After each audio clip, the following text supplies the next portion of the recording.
नमस्कार प्रिय दोस्तों, स्वागत है आप सभी का अपने YouTube channel English by JP Maurya के इस नए वीडियो लेक्चर में। जैसा कि पिछले वीडियो लेक्चर में हम लोगों ने यहाँ इसके पहले के पैसेज को कंप्लीट कर लिया था, तो आज हम लोगों को यहीं से पढ़ना है, इसी पैसेज से इसका ही एक्सप्लेनेशन करना है। तो चलिए अपने समय को वेस्ट ना करते हुए बढ़ते हैं अपने टॉपिक की तरफ। इसमें क्या रहा है कि Richard Ebright has been interested in science since he first began collecting butterflies but not so deeply that he has not time for other interests। अर्थात यहाँ से पूरा बताना चाह रहा है Richard Ebright has been interested, मतलब रिचर्ड एब्राइट को आनंद आता था, मतलब रुचि लेते थे। इन साइंस मीन्स विज्ञान में, सिंस माने तब से, ही फर्स्ट बिगेन मतलब कह रहा है कि जब से, ही फर्स्ट बिगेन कलेक्टिंग बटरफ्लाइज, उन्होंने कह रहा कि जब से उन्होंने पहली बार तितलियों को इकट्ठा करना शुरू किया था। अर्थात यहाँ से यहाँ तक ये बता रहा है कि रिचर्ड एब्राइट विज्ञान में आनंद लेते थे तब से या फिर जब से वह पहली बार तितलियों को इकट्ठा करना शुरू किए थे। बट नॉट सो डीपली, कह रहा कि लेकिन इतनी गहराई से नहीं, दैट की कह रहा कि इतनी गहराई से नहीं कि he has not time for other interest, कि उनके पास दूसरे आनंदों के लिए समय ना हो। मतलब कह रहा कि रिचर्ड एब्राइट जो थे वो विज्ञान में तब से ही आनंद ले रहे थे जब से वो तितलियों को पहली बार इकट्ठा करना शुरू किए थे, लेकिन इतनी भी गहराई से नहीं कि उनके पास दूसरे आनंदों के लिए टाइम ना हो। फिर आगे क्या बोल रहा है कि एब्राइट also become a champion debater and public speaker and a good canoeist and all around outdoors person. कह रहा कि एब्राइट also become a champion debater, मतलब एब्राइट एक उच्च दर्जे का वाद विवाद करने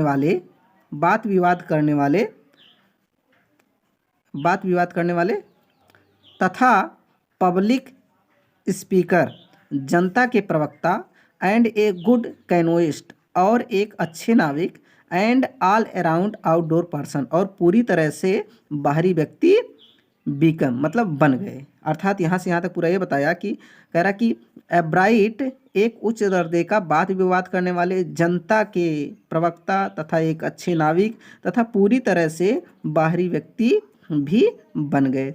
फिर आगे, he is also an expert photographer particularly of nature and scientific exhibition.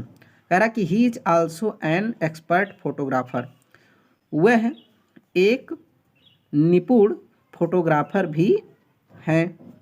Particularly of nature and scientific exhibition, विशेष रूप से प्राकृतिक तथा विज्ञान प्रदर्शनियों के।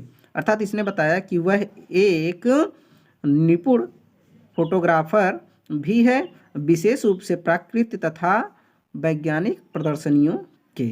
फिर आगे, इन high school Richard एब्राइट was a straight a student. यहाँ पर स्ट्रेट ए स्टूडेंट का मतलब होता है सीधे साधे विद्यार्थी। तो ये बता रहा है कि इन high school Richard एब्राइट was a straight a student, मतलब कह रहा है कि हाई स्कूल में रिचर्ड एब्राइट एक सीधे साधे विद्यार्थी थे। फिर आगे, because learning was easy he turned a lot of his energy towards the debating and model United Nations clubs. कह रहा है कि because learning was easy, because क्योंकि लर्निंग वॉज ईजी सीखना आसान था। कह रहा कि क्योंकि सीखना आसान था, ही turned a lot of his energy, कह रहा कि उन्होंने अपना ढेर सारा एनर्जी मोड़ दिया टुवर्ड्स द डिबेटिंग बात विवाद करने की तरफ and model United Nations club और मॉडल यूनाइटेड नेशंस क्लब की ओर। मतलब कह रहा कि सीखना आसान था, अब बता रहा कि सीखना आसान था, इसीलिए उन्होंने अपने ढेर सारे ताकत को बात विवाद करने में तथा मॉडल यूनाइटेड नेशंस क्लब की ओर मोड़ दिया। फिर आगे, he also found someone to admire, फिर आगे बता रहा है कि Richard A Verrer his social studies teacher and adviser to both clubs. कह रहा है कि he also found someone to admire. कह रहा है कि उन्होंने भी किसी का प्रशंसा करने के लिए पाया, मतलब उन्हें भी कोई प्रशंसा करने के लिए मिला। और वो कौन थे आगे बता रहा है कि Richard A Verrer his social studies teacher and adviser to both clubs. मतलब कह रहा है कि दोनों क्लबों के सलाहकार तथा उनके सामाजिक अध्ययन के अध्यापक रिचार्ड ए वेरर, मतलब जिसकी उन्होंने प्रशंसा की थी वो क्या थे, वो दोनों क्लबों के सलाहकार थे तथा उनके सामाजिक अध्ययन के अध्यापक थे। फिर आगे बता रहा है, कह रहा कि Mr Verrer was the perfect person for me then. कह रहा कि मिस्टर वेरर वाज मीन्स थे द परफेक्ट पर्सन। कह रहा कि वह उचित व्यक्ति फॉर मी देन तब मेरे लिए, मतलब कह रहा कि मिस्टर वेरर तब मेरे लिए उचित व्यक्ति थे या अच्छे व्यक्ति थे। फिर आगे, he opened my mind to new ideas Ebright said. मतलब एब्राइट ने कहा कि उन्होंने मेरे मस्तिष्क को नए विचारों के लिए खोल दिया।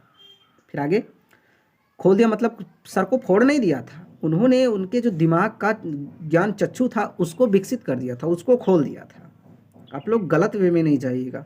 फिर आगे कह रहा कि Richard would always give that extra effort Mr Verrer said. अब यहाँ से सबसे पहले देखेंगे मिस्टर वेरर सैड, मतलब मिस्टर वेरर ने कहा था, श्रीमान वेरर ने कहा Richard would always give, Richard हमेशा दे देते थे, दैट एक्स्ट्रा एफर्ट उस अतिरिक्त प्रयत्न को। अर्थात कह रहा है कि मिस्टर वेरर ने कहा कि रिचार्ड हमेशा ही उस अतिरिक्त प्रयत्न को करते थे। फिर आगे, what pleased me was here was this person who put in 3 or 4 hours at night doing debate research, because doing all his research with butterflies and his other insects। मतलब कह रहा है कि व्हाट प्लीज्ड मी वाज, जिसने मुझे प्रसन्नचित कर दिया था, हियर वाज दिस पर्सन, यहाँ यही व्यक्ति था। मतलब कह रहा है कि जिसने मुझे प्रसन्नचित कर दिया था यहाँ यही व्यक्ति था।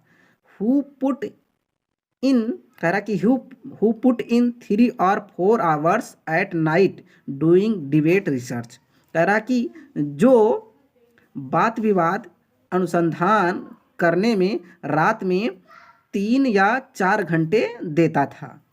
Beside doing all his research, मतलब कह रहा कि अपना, कह रहा कि beside doing all his research, अपने उस अनुसंधान को करने के सिवाय, with butterflies and his other insects, कह रहा कि तितलियों तथा अपने दूसरे कीड़े मकोड़ों के साथ। अर्थात इसने पूरा ये चीज़ बताया कि कह रहा कि वह, कह रहा कि जिसने मुझे प्रसन्न कर दिया था, यहाँ यही व्यक्ति था जो, कह रहा कि जो बात विवाद के अनुसंधान को करने के लिए रात में 3 या 4 घंटे देता था। कह रहा कि अपने उस तितलियों तथा दूसरे कीड़े मकोड़ों के साथ अनुसंधान करने के अलावा, मतलब वो उनके साथ लगे रहने के सिवाय इनके साथ भी रहते थे, इनका भी बात मानते थे, आपस में बात विवाद करते थे। फिर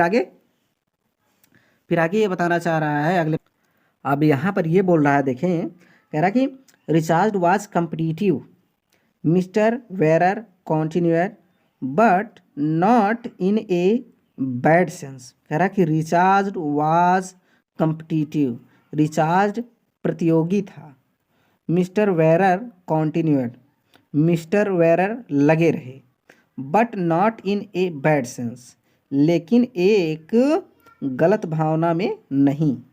इसने बताया कि रिचार्ड प्रतियोगी था और मिस्टर वेरर लगे रहे या मिस्टर वेरर जुटे रहे बात करने में, लेकिन एक गलत भावना से नहीं। फिर आगे, ही एक्सप्लेन्ड, कह रहा कि he explained Richard was not interested in winning for winning's sake और winning to get a prize. कह रहा कि ही एक्सप्लेन्ड, उन्होंने वर्णन किया कि Richard was not interested, Richard को रुचि नहीं थी, इन विनिंग, जीतने में, फॉर विनिंग सेक, जीत के लिए या जीत के खातिर, और winning to get a prize, या एक पुरस्कार पाने के लिए, जीतने के लिए। अर्थात इसने बताया कि उन्होंने वर्णन किया कि रिचार्ड जीतने के खातिर, जीतने के लिए रुचि नहीं रखता था, या winning to get a prize, या एक पुरस्कार को पाने के लिए। ये पूरा ये बताया कि उन्होंने वर्णन किया कि रिचार्ड जो थे वो जीतने के खातिर जीतने में रुचि नहीं रखते थे, या फिर एक प्राइज के लिए जीतने में रुचि नहीं रखते थे। फिर आगे, rather he was winning because he wanted to do the best job he could. कह रहा कि रादर, बल्कि, ही वाज विनिंग, वो जीत रहा था, बिकॉज, क्योंकि, ही वांटेड टू डू, वो करना चाहता था, द बेस्ट माने सबसे अच्छा प्रदर्शन, या सबसे अच्छा जॉब माने काम। कह रहा कि वह अपने सबसे अच्छा काम करना चाहता है, या सबसे अच्छा प्रदर्शन करना चाहता था, ही कुड, जिसे वह कर सकता था। अर्थात इसने पूरा बताया कि बल्कि वह जीत रहा था क्योंकि वह अपना सबसे अच्छा प्रदर्शन करना चाहता था, या अपना सबसे अच्छा काम करना चाहता था, जिसे वह कर सकता था। फिर आगे, for the right reason he wanted to be the best. कह रहा कि फॉर द राइट रीजन मतलब सब सही कारण के लिए, अर्थात कहना यह चाह रहा है कि सबसे सही कारण था कि he wanted to be the best, वह सबसे अच्छा बनना चाहता था, मतलब अपने क्षेत्र में सबसे अच्छा प्रदर्शन करना चाहता था। अब अगले